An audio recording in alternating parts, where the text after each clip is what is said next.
या तो इसमें 8वां क्वेश्चन है पोर्टेबल वाटर से, ठीक है, स्कार्सिटी से, जो पीने युक्त पानी है उसकी स्कार्सिटी से रिलेटेड क्वेश्चन है, कैसे ये चैलेंज है और कैसे इसको मिटिगेट करो।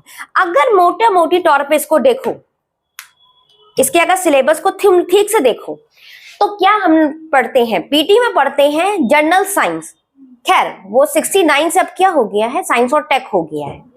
आप जैसे लैब डायमंड पे क्वेश्चन आया था, लैब डायमंड का मेरे ख्याल से अगर मैं सही याद कर पा रही हूँ तो जून या जुलाई के पेपर में ये आर्टिकल निकला था, और मोस्ट प्रोबेबली ये जून के पेपर में था लैब डायमंड पर, ठीक है। तो कहीं ना कहीं अब आपका पीटी भी क्या हो रहा है, साइंस, जनरल साइंस है, साइंस टेक की तरफ जा रहा है, क्लियर। आप साइंस टेक में अभी हम लोगों ने 3 साल का पेपर देखा क्वेश्चन, तो एक ट्रेंड है जिसमें आप लिखते जाइए कि क्या ट्रेंड है, किस किस सेक्शन से क्वेश्चन आता है। पहला आता है यूज ऑफ टेक्नोलॉजी से, पहला अगर आप देखें तो यूज ऑफ टेक से आ रहा है, टेक्नोलॉजी को आप वेरियस फील्ड में कैसे यूज कर सकते हैं। कभी आप पूछ लेगा कि मॉडर्नाइजेशन कैसे कर सकते हैं, कभी ये पूछ लेगा कि आप एग्रीकल्चर के फील्ड में कैसे यूज करेंगे, कभी हेल्थ के सेक्टर में, कभी डिफेंस के सेक्टर में, कभी स्पेस सेक्टर में, कोई भी सेक्टर का नाम लेके ये पूछ लेगा कि टेक्नोलॉजी का आप वेरियस सेक्टर में हेल्प कैसे करते हैं। या इससे पहले के भी ट्रेंड बता रही हूँ आपको कि पहले आता था कि फ्लड बहुत ज्यादा आती है बिहार में, कैसे आप टेक्नोलॉजी के माध्यम से इस पे कंट्रोल कर सकते हैं, क्लियर। तो पहला है कि use of technology, her field में, वेरियस फील्ड में जानना है आपको, क्लियर। दूसरा है इसका स्पेस टेक, स्पेस के क्षेत्र में, अंतरिक्ष के क्षेत्र में चंद्रयान 3 लॉन्च हुआ, सक्सेसफुल लॉन्च हुआ, गगनयान लॉन्च होने वाला है 2024 के लास्ट में, क्लियर। जीएसएलवी में हम लोगों ने मार्क डेवलपमेंट किया है, एक सक्सेसफुल डेवलपमेंट किया है। न्यू स्पेस पॉलिसी आई है, क्या बोला, न्यू स्पेस पॉलिसी आई है, आदित्य L1 है, क्लियर। तो इस तरह से स्पेस डोमेन से आपसे क्वेश्चन आएगा, अंतरिक्ष के क्षेत्र में क्वेश्चन आएगा। तीसरा क्षेत्र आता है इसका बायोटेक, लिखते जाइए। तीसरा सेट है इसका बायोटेक, यानी कि बायोटेक्नोलॉजी।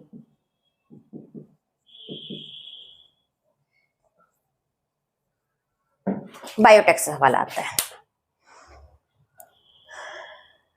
जैसे कि बायोटेक्नोलॉजी का आप कैसे यूज कर सकते हैं एग्रीकल्चर में, हेल्थ में, इस बायोटेक्नोलॉजी से आप क्या समझते हो, इस टाइप से क्वेश्चन आते हैं। इसके बाद नैनो टेक्नोलॉजी, इसके अलावा है जिससे सवाल बनते हैं नैनोटेक से,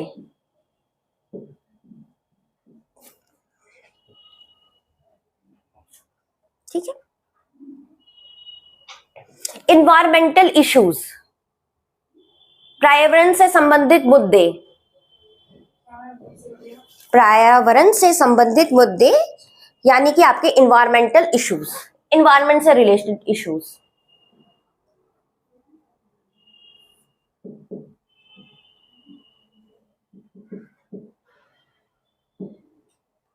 जैसे फ्लड इन बिहार, अनबन फ्लड, क्लियर।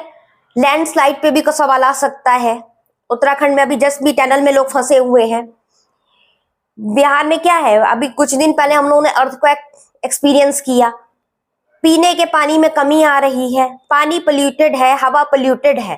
तो इस तरीके से आपसे सवाल कर देगा और उसके बाद पूछेगा कि आप इस चैलेंज का किस तरह से सामना कर सकते हैं। इसमें यह भी पूछ सकता है कि टेक्नोलॉजी का क्या यूज हो सकता है, क्लियर। आप बिहार रिलेटेड इश्यूज, जैसे अभी हम लोगों ने जस्ट क्वेश्चन में इसका एग्जांपल देखा है,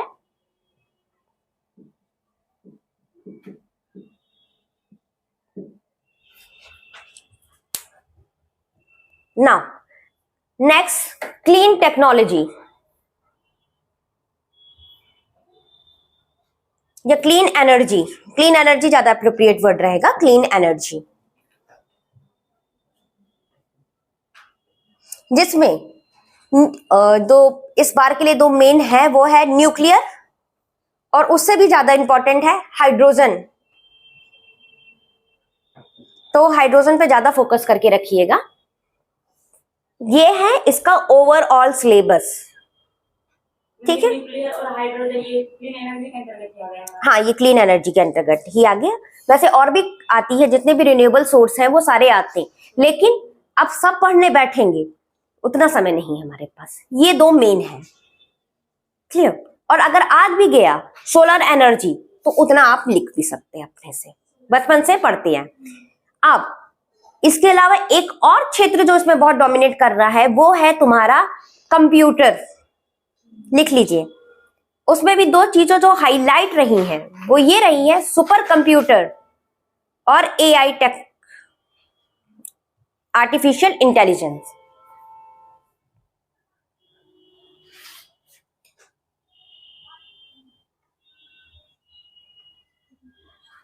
सुपर कंप्यूटर एंड एआई।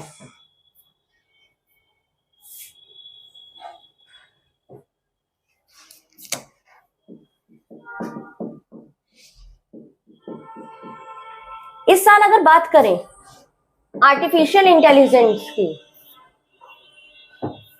तो दो जगह इसका संभावित चांस है आ जाने की।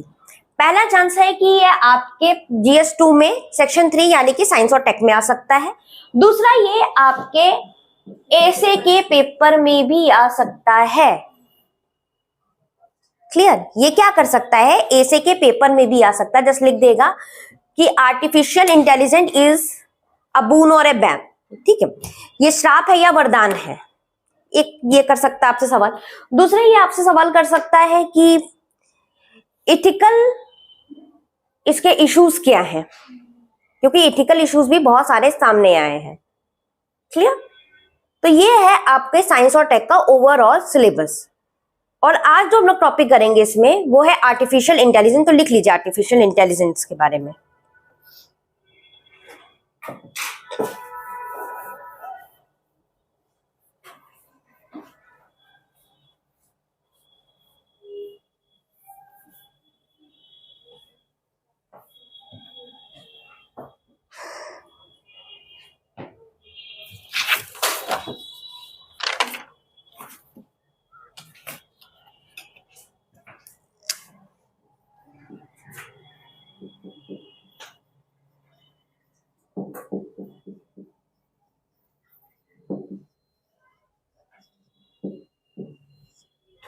आर्टिफिशियल इंटेलिजेंस, जब ऐसा कोई टॉपिक पढ़ते हैं तो कुछ क्वेश्चन पहले दिमाग में रखते हैं कि आपसे संभावित क्वेश्चन क्या किए जा सकते हैं, what are the possible question that arise from this sector. Okay, तो पहला आपसे हो सकता है कि आर्टिफिशियल इंटेलिजेंस क्या है। पहले व्हाट,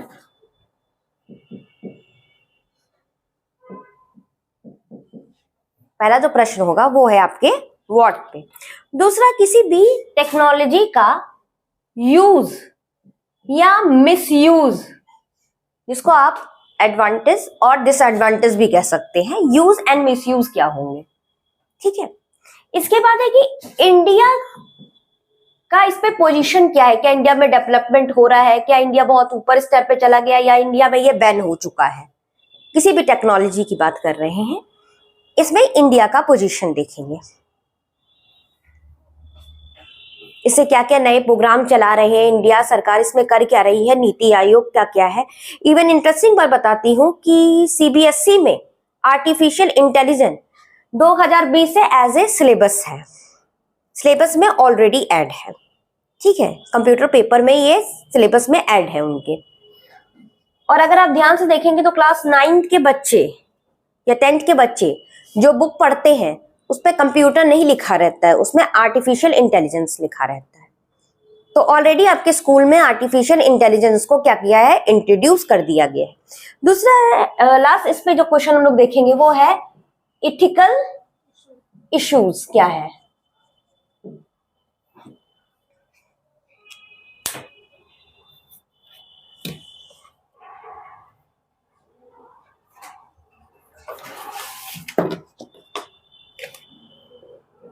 तो पहले क्या समझते हैं आर्टिफिशियल इंटेलिजेंस से।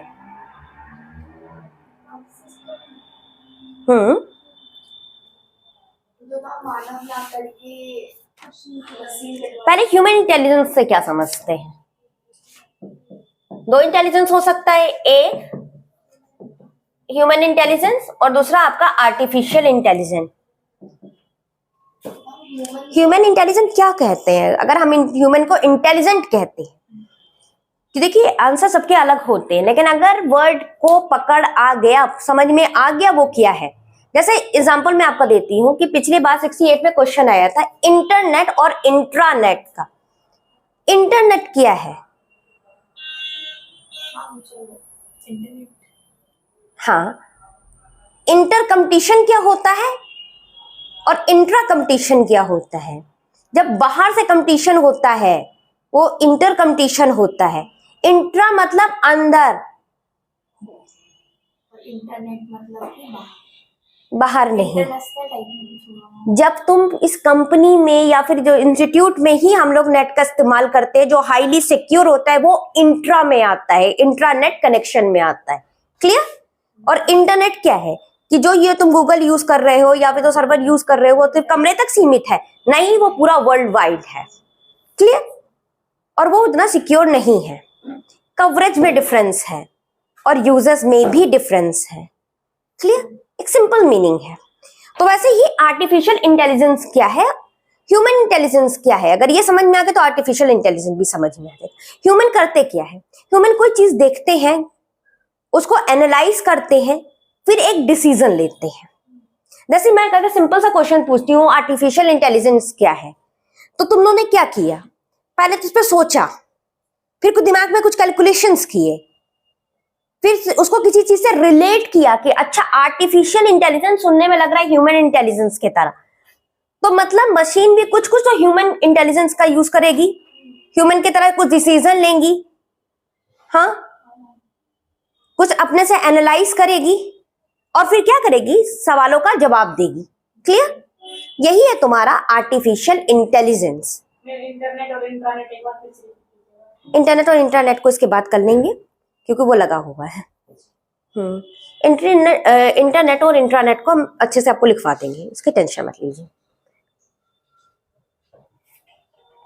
तो यहां तक ये क्लियर हुआ?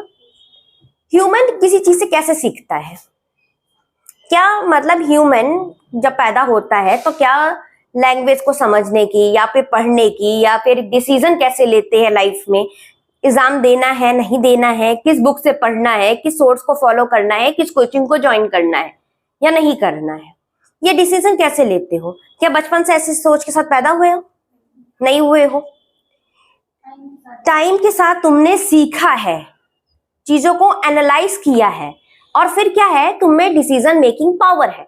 इसी तरह हम लोग कंप्यूटर को ऐसा डेवलप करेंगे, रोबोट्स को ऐसा डेवलप करेंगे कि वो अपने इन्वायरमेंट से क्या है चीजें लर्न करेंगे और अपना डिसीजन क्या करेंगे? ले सकेंगे। लेकिन ये अच्छी बात है कि इस पे भी बात करेंगे। तो आज तक 4 इंडस्ट्रियल रेवोल्यूशन हुए हैं, ठीक है, और चौथा इंडस्ट्रियल रेवोल्यूशन एआई को माना जा रहा है, आर्टिफिशियल इंटेलिजेंस को माना जा रहा है, सुपर कंप्यूटिंग को माना जा रहा है, क्लाउड कंप्यूटिंग को माना जा रहा है।